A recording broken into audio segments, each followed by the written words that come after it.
I første opgave skal vi benytte tabellens data til at bestemme A og B. Vi danner lister med år og udgift. Vi opstiller en eksponentiel regression.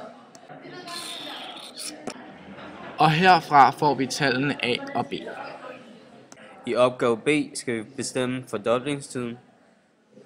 Til det bruger vi funktionen log, og vi tager så A-værdien, og så siger vi log parentes 2, divideret med log parentes A-værdien, som bliver til 7,63.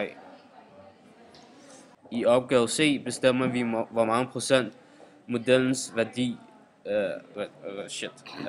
I opgave C bestemmer vi, hvor mange procent modellens værdi er faktisk større end den faktiske årlige udgift, som er på 2,61 milliarder dollar i 2010.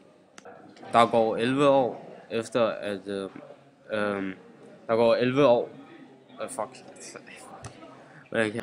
Vi tager funktionen af 11, da der i perioden er gået 11 år. Vi dividerer modellens resultater med de faktiske og de rigtige resultater og får den procentvise afvigelse til at være 45,9%.